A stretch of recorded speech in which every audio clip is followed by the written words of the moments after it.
हम्म।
सूर्य ग्रहों में श्रेष्ठ है और चंद्रमा नक्षत्रों में श्रेष्ठ है।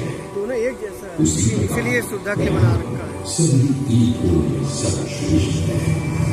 पद्म पुराण में वर्णित ये श्लोक जिस तरह प्रयाग की विशेषता को दर्शाता है, उसी तरह इस पावन क्षेत्र का गुणगान करने वाली अनेक पौराणिक कथाएं, किंवदंतियां एवं कहानियां आज भी जनमानस में प्रचलित है। ऐसी ही एक पौराणिक कथा है जो भगवान ब्रह्मा को प्रयाग से जोड़ती है। मान्यताओं के अनुसार भगवान ब्रह्मा को यज्ञ करने हेतु एक दिव्य स्थान की आवश्यकता थी, जिसके चयन को लेकर वे बड़ी ही दुविधा में थे।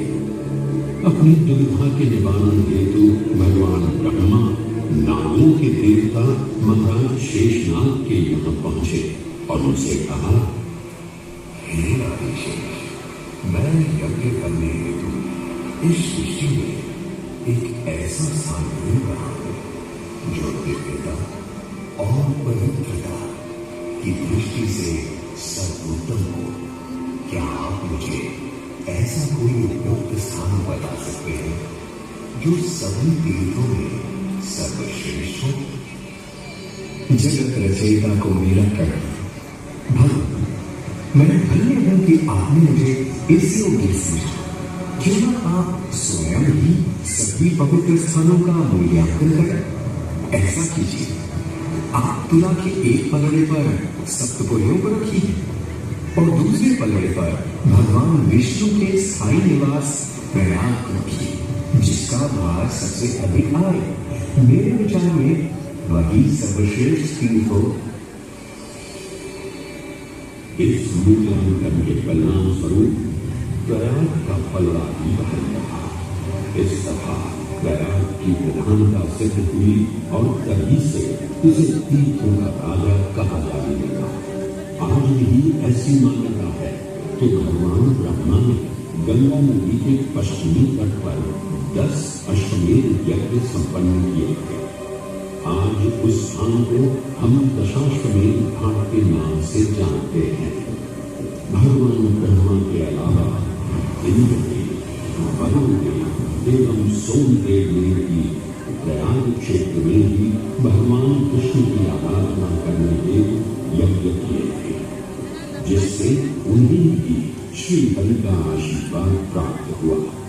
प्रयाग शब्द में प्र का अर्थ है प्रकृष्ट और याग का अर्थ होता है यज्ञ।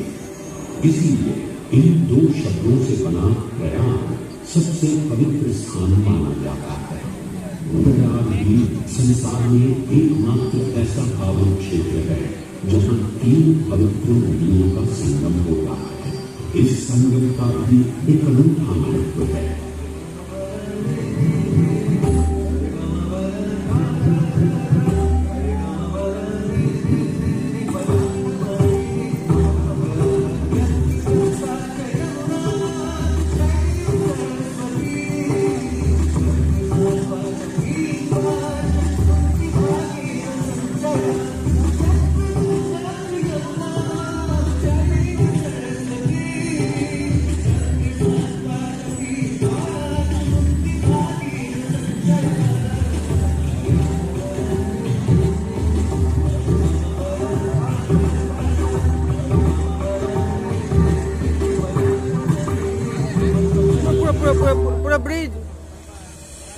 पर ब्रिज लेना है। प्रयाग में आएगा नहीं। यमुना और सरस्वती जैसी तीन सबसे पवित्र और पूजनीय नदियों का दिव्य संगम हो रहा है। इन नदियों के संगम में स्नान करने एवं संगम का जल ग्रहण करने से मनुष्य मुक्ति का अधिकारी बन जाता है और इसमें किंचित भी संदेह नहीं है। ब्रह्म पुराण में ब्रह्मा जी कहते हैं कि प्रयाग में सरस्वती जी अदृश्य रूप में आकर गंगा जी से मिलती है। इसलिए इस क्षेत्र को सरस्वती तीर्थ संगम भी कहा गया है। सरस्वती नदी के अदृश्य रूप से मिलने के पीछे भी एक पौराणिक कथा सुनने को मिलती है।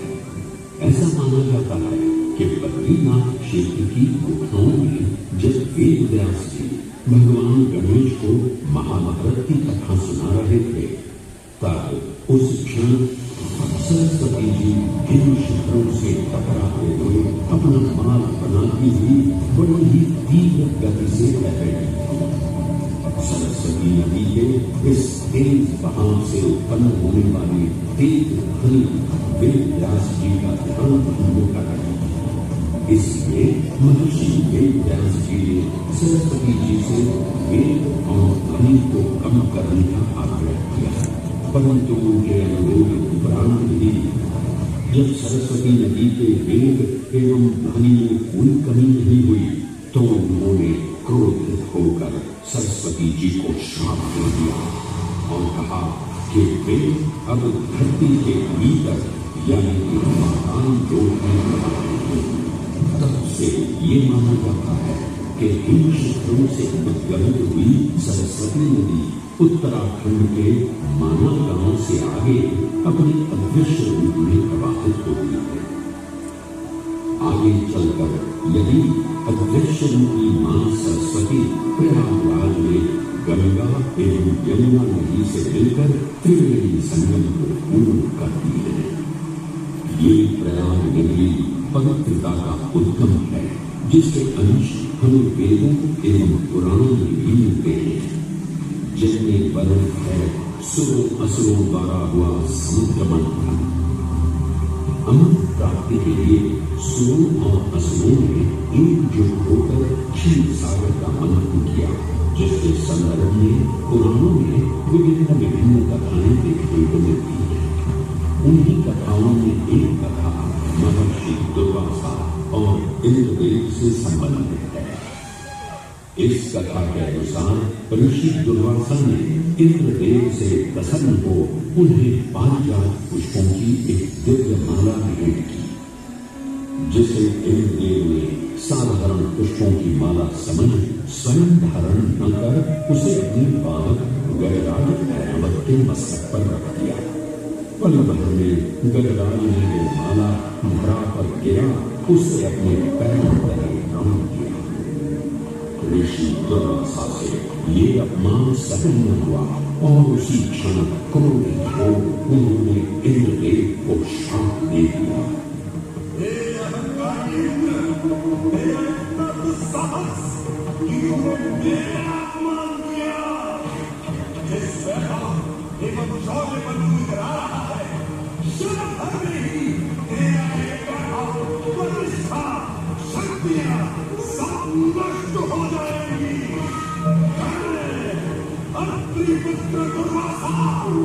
समस्त देवगणों को श्रीकृष्ण होने का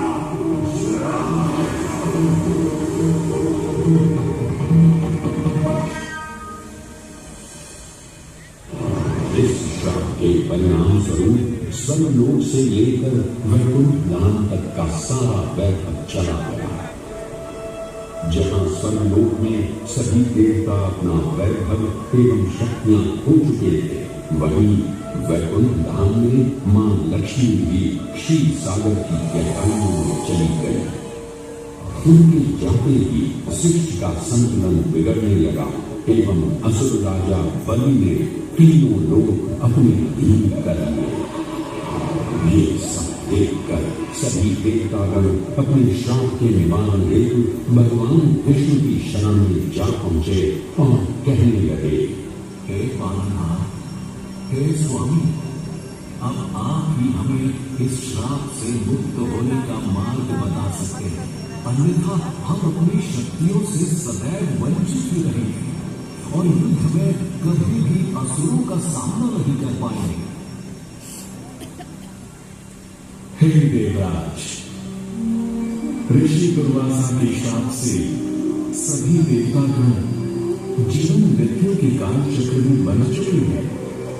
इस काल चक्र एवं श्राप से मुक्त होने के लिए अब केवल एक ही मार्ग शेष है और वो है समुद्र मंथन।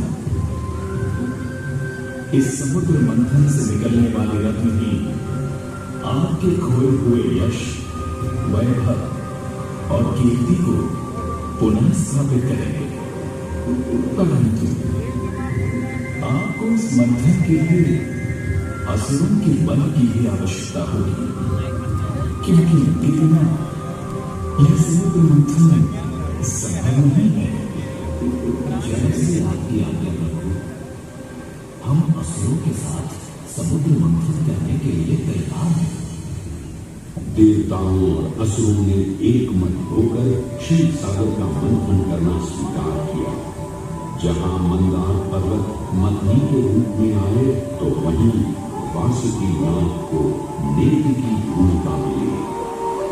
भगवान विष्णु ने स्वयं कुल अवतार धारण कर मंदार पर्वत को उसका आधार प्रदान किया।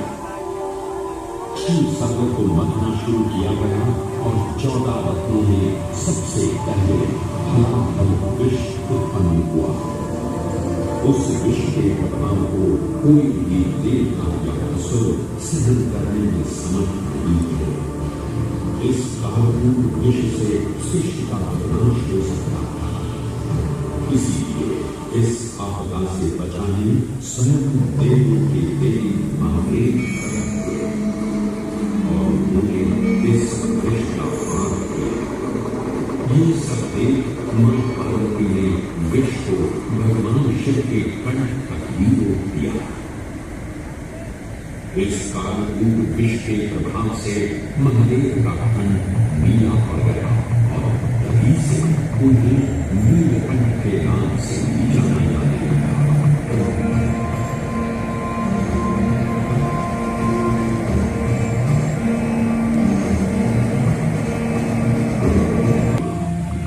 जिन्हें भगवान विष्णु ने वर्ण करके अपनी राजधानी में बना दिया।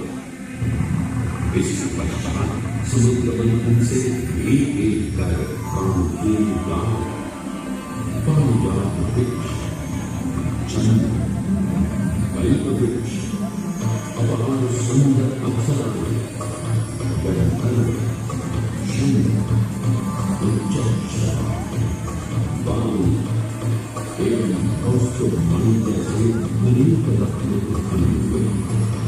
लेकिन सभी को जिस रत्न की सबसे अधिक प्रतीक्षा थी, उस रत्न का निकलना अभी बाकी था। अंततः आयुर्वेद के देव धन्वंतरि अपने हाथ में अमृत कुंभ लिए प्रकट हुए। अमृत कुंभ पानी की लालसा में सुरों असुरों के मध्य एक घमासान युद्ध आरंभ हो गया। इसी युद्ध के दौरान सर्वहानि मानता है असुर अमृत कुंभ को अपने अधीन कर पाताल लोक की ओर चला। अमृत कलश को वापस पाने हेतु देवतागण अपने आराध्य भगवान विष्णु का स्मरण करने लगे। तदोपरांत भगवान विष्णु एक सुंदर अप्सरा मोहिनी का रूप धारण कर पाताल में पहुंचे, जिसे देख सभी असुर सम्मोहित होने लगे।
चलो इसलिए तो मेरा मन ही तो बनी है। इसे तो मैं ही लेकर रहूंगा।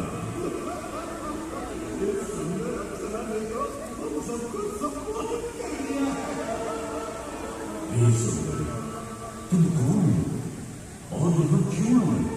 हे असुरराज, मैं मोहिनी हूँ और आप ये समझ लीजिए कि मैं आप ही की सहायता हेतु यहाँ पर आई हूँ। हमारी सहायता हुई, परंतु वो कैसे सुंदरी? मैं आपको ये ज्ञात कराने आई हूँ कि अमृत की असली शक्ति और गुण तो कलश के तल में विद्यमान है, जबकि ऊपर तो केवल जल मात्र है, जिसके ग्रहण करने से ज्यादा कोई लाभ न होगा।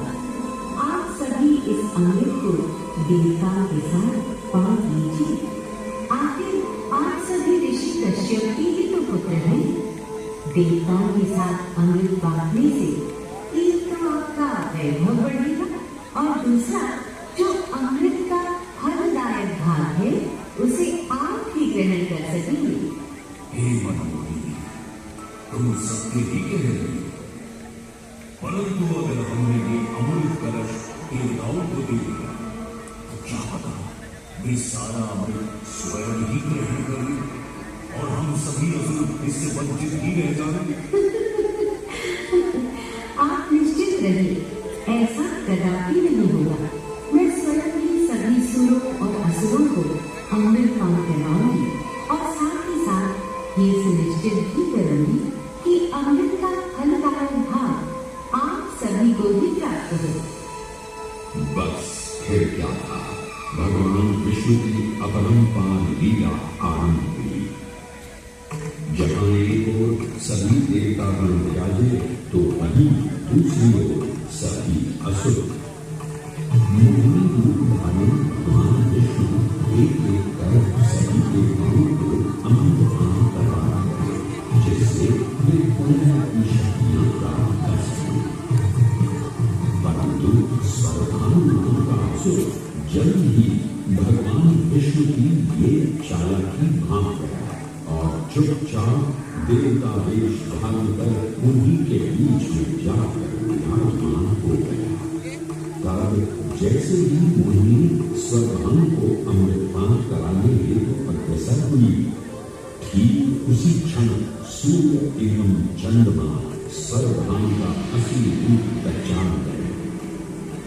ये ज्ञात होते ही भगवान विष्णु अपने मूल रूप में परिवर्तित हो गए। अपने सुदर्शन चक्र से स्वधाम का सिर से अलग कर दिया। तब तक अमृत की दो बूंदें स्वधाम के कंठ से उतर चुकी थी, जिसके चलते वो अमरत्व प्राप्त कर चुका था। इस तरह स्वधाम के कटे हुए सिर के भाग को राहु का नाम है और धन को एक के नाम से जाना जाने लगा। माना जाता है कि प्रतिशोध की ज्वाला में पर राहु एवं केतु सूर्य एवं चंद्रमा पर ग्रहण लगाते हैं। इस तरह सूर्य और चंद्र पर ग्रहण लगना राहु और केतु का प्रतिशोध माना जाता है। भगवान विष्णु की ये लीला देख सभी असुर अचंभित हो उठे। इससे पहले कि वे कोई प्रतिक्रिया दे पाते, भगवान विष्णु के वाहन पक्षीराज गरुड़ ने शीघ्रता से अमृत कलश को उठा लिया और अपने साथ लेकर स्वर्गलोक की ओर उड़ चले। कहते हैं पक्षीराज की इस यात्रा के दौरान पृथ्वी पर 4 जगह अमृत की कुछ बूंदें छलक कर गिर पड़ी थी और इन बूंदों से उन नगरों की नदियों के पानी में अमृत जैसे गुण आ गए थे। वे 4 स्थान हरिद्वार, प्रयाग, उज्जैन एवं नासिक है और यही कारण है कि इन 4 नगरों में कुंभ का पर्व मनाया जाता है। ऐसी भी मान्यता है कि एक दिव्य दिवस एक सांसारिक वर्ष के बराबर होता है और पक्षीराज गरुड़ की यात्रा में 12 दिन लगे थे। इसलिए हर 12वें वर्ष में कुंभ